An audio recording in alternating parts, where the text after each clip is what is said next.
السلام علیکم جناب، خیریت سے ہیں؟ ٹھیک ہیں؟ بہت شکریہ آپ کا، آپ چینل کو سپورٹ کر رہے ہیں۔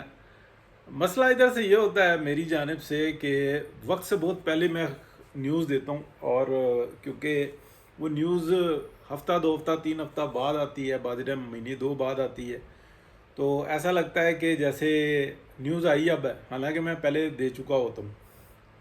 دیکھیں، جب چینی کا اسکینڈل آیا تھا نا، تو میں نے آپ کو بتایا تھا کہ اسٹیبلشمنٹ میں اور حکومت پنجاب میں اور فیڈرل گورنمنٹ کے اندر مذاکرات ہوئے تھے، معاملات ہوئے تھے، باتیں ہوئی تھیں بہت ساری، ان کو طے کیا گیا تھا۔ اور یہ اسکینڈل اس طرح سے سامنے آیا تھا کہ بتایا کہ جناب وہ چینی جو ایکسپورٹ کر دی ہے اب ہمیں امپورٹ کرنی پڑے گی کیونکہ چینی شارٹ ہو گئی ہے، جبکہ یہ گورنمنٹ جو ہے یہ پہلے بتا چکی ہوئی تھی کہ اس قسم کا کوئی کام ہوگا تو اس کے کونسیکوینسز ہوں گے بہت بھارے قسم کے۔ تو آپ نے بات وہ کرنی ہے جو حقیقت ہے، اگر بعد میں آپ کے اعداد و شمار میں فرق آیا نا تو پھر ایکشن ہوگا۔ تو ایک سال تو صبر کر لیا انہوں نے، لیکن پھر وہ پرانی عادت پڑی ہوئی تھی۔ پھر اس کے بعد یہ تھا کہ طاقتور لوگ اس چینی مافیا کے ساتھ موجود تھے، تو نام کسی کا اور کام کسی کا، یہ سب کو پتہ ہی ہے۔ ہوتا ایسا ہے کہ جیسے ہی وہ بتایا جاتا ہے کہ جناب چینی تو شارٹ ہو گئی ہے، اور چینی تو یوں ہو گئی ہے، اور فلانا کریں یہ کریں، اور اس وقت میں بھی شارٹ ہے چینی، اور چینی مافیا کا جو ایک گروپ ہے وہ ٹھیک ٹھاک قسم کی جو ہے نا دیہڑیاں لگا رہا ہے، کیونکہ چینی ہر گھر میں جا رہی ہے، جا مہنگی رہی ہے۔ اب جب یہ سارے معاملات ہو گئے تو مریم نواز نے اور میاں نواز شریف کا جو ایک گروپ ہے جو مریم نواز کو بتاتا ہے کہ کیا کام کیسے کرنا ہے، اور وہ رپورٹ بھی بنا کے دیتا ہے، یعنی کہ وہ مشاورت میں ہر وقت شامل ہوتا ہے، اختیار معاملات سارے مریم نواز کی، یہ بات ذہن میں رکھیے گا۔ لیکن وہ سمجھاتا ہے کہ یہ کام ایسے ہے، اس کے نتائج یوں ہوتے ہیں، اور وہ اس پہ مریم نواز جو ہے میاں صاحب سے طریقہ کار کے ساتھ ڈسکس کرتی ہیں۔ تو جب یہ سب کچھ ہو گیا تو رابطہ کیا گیا اسٹیبلشمنٹ سے، اور کہا گیا کہ جناب یہ اسکینڈل سامنے آیا اور یہ پیچھے نہیں ہٹیں گے، اور اس کے پیچھے جو اصل محرکات ہیں نا وہ آپ کے لوگوں کے ہیں، وہ ریٹائر ہیں، اور جو لوگ اس وقت میں سرو کر رہے ہیں ان کے بڑے ہیں، بزرگ ہیں، تو وہاں پر یہ سارے ایک ہو جاتے ہیں، اور اب اس کا پھر کیا کرنا ہے؟ تو آپ ذمہ داری اٹھائیں، یا مطلب یہ لفظ میں اپنے پاس سے بول گیا ہوں، تو یہ بتائیں اس کا سلوشن کیا ہے، آپ کریں گے کیا کریں گے؟ انہوں نے کہا نہیں یہ تو حکومت کا کام ہے۔ انہوں نے کہا جی حکومت ایکشن لے گی تو آپ کے بندے ہوں گے، وہ تو نہیں ہونے دیں گے، حکومت تو گندی ہوگی، ہم کیا کریں؟ انہوں نے کہا پھر یہ سارا مشورہ ہوا، 2 4 دن 5 دن ہفتہ 10 دن جو بھی ہوتا ہے، مجھے ایگزیکٹلی ڈیز کا نہیں پتہ، لیکن یہ کہا جاتا ہے کہ جناب اس معاملے کو سارٹ آؤٹ کریں، اور اگر جو اس میں بعد میں کوئی مینوپولیشن نظر آتی ہے تو آپ نے ایکشن لے لینا۔ ہماری طرف سے کوئی بھی بندہ ہوگا نا، چھوڑنا نہیں ہے کسی کو، لیکن اس وقت میں کسی کے اوپر الزام رکھنا، تو کسی سے بھی پوچھیں وہ کہتا ہے یار ہمارا کوئی تعلق ہی نہیں ہے، ہماری تو انویسٹمنٹ ہے، دیٹس اٹ، ہمارا عمل دخل کوئی نہیں ہے، ہم فائدے میں بھی ہیں نقصان میں بھی ہیں۔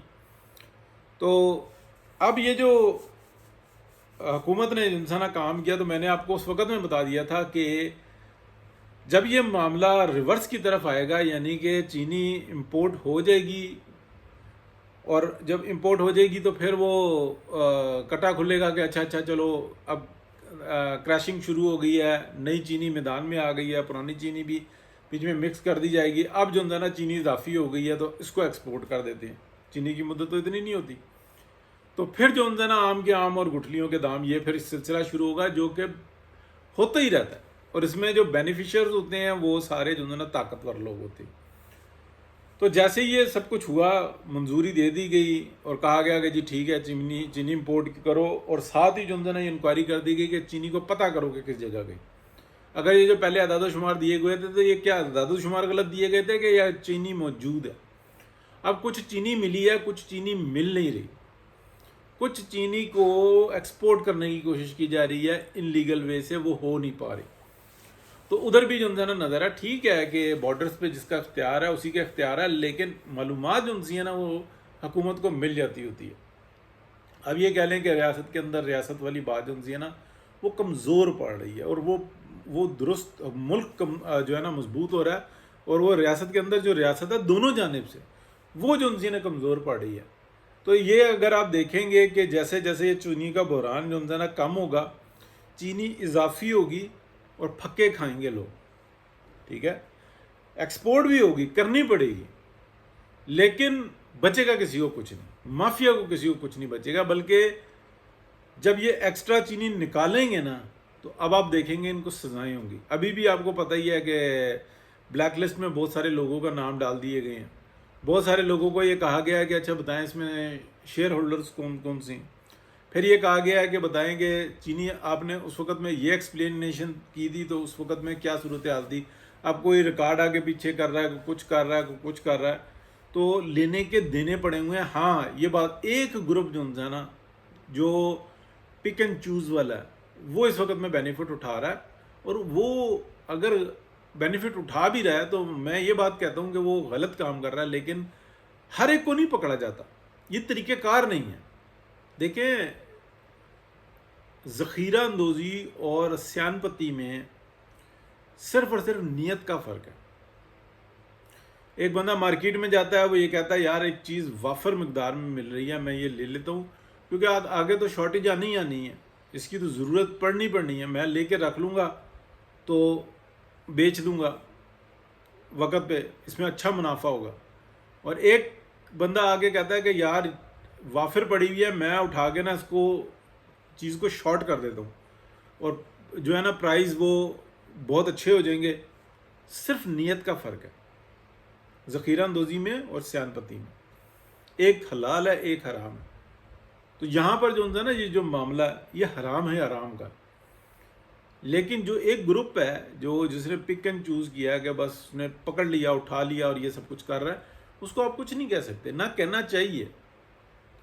تو یہ سارا معاملہ ہے. اس میں حکومت کی جانب سے ایکشن بھی نظر آئے گا اور اس میں طاقتور لوگوں کے مالی نقصانات بڑے پیمانے پہ ہوتے ہوئے نظر آئیں گے اور چیخیں نکلتی ہوئی نظر آئیں گی اور ان کو پے کرتا ہوا نظر آئے گا. اور اگر وہ شور ڈالیں گے تو پھر ان کے خلاف ایکشن بھی نظر آئیں گے، نہیں چھوڑیں گے.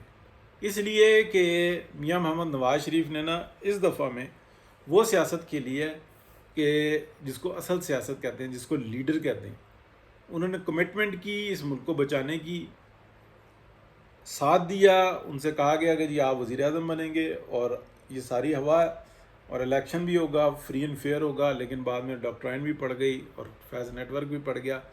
باقی جو ان سے تھا جو 19 20 18 17 کیا، یعنی کہ 8 فروری 2024 کے الیکشن کے اندر، وہ بھی سب کے سامنے ہے. جیتے ہوئے ہرا دیے نون لیگ کے اور ہارے ہوئے جتا دیے، اور پھر جو جیتے ہوئے تھے جو ہروائے تھے ان میں سے کچھ جتا دیے، کچھ جو جیتے ہوئے ہروائے تھے وہ اسی طرح سے رہنے دیے. اور بعد میں میاں نواز شریف نے جو کمٹمنٹ کی تھی کہ آپ میری پارٹی بھی لے لو، بھائی کو بھی لے لو، مجھے اور میری بیٹی کو ہم نہیں چاہیے، لیکن بعد میں مریم نواز شریف کو کہا گیا کہ نہیں یہ سرو کریں، آپ بھی آئیں.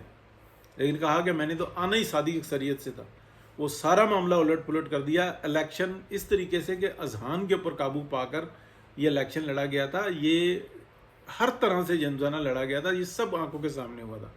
تو اسٹیبلشمنٹ پھنسی ہوئی تھی، پھر بھی میاں محمد نواز شریف نے ساتھ دیا اور ابھی تک دے رہے ہیں کہ یار اس ملک کو جو ہے نا ہر صورت میں نکالنا ہے. اور شہباز شریف صاحب نے اپنے طریقے سے اسٹیبلشمنٹ کو ہینڈل کیا، ایکسیلنٹ کیا. میں نے ہمیشہ یہ بات کی کہ ساری جلتے توے پہ بیٹھ کے کہنا کہ شہباز شریف صاحب نے کرپشن کی ہے، میں نہیں مانوں گا. لیکن شہباز شریف صاحب نے ماضی میں بہت غلط کام کیے ہیں کہ میرا بیٹا تو جو ہے نا وہ کسی قابل نہیں رہا. ٹھیک ہے، اور جو آگے صورتحال ہے وہ کچھ اور ہی نظر آ رہی ہے. تو بہرحال اللہ خیر کرے گا، بہتری نظر آ رہی ہے، لیکن بہت محتاط ہو کے چلنے کی ضرورت ہے. پاکستان کے اوپر جو دشمن ہے وہ ہر لمحہ جو ہے نا نظر رکھے ہوئے ہے اور وہ اپنے جال بن رہا ہے. دیکھیں کیا صورتحال بنتی ہے. اللہ کی امان میں ہے. بہت شکریہ. اللہ حافظ.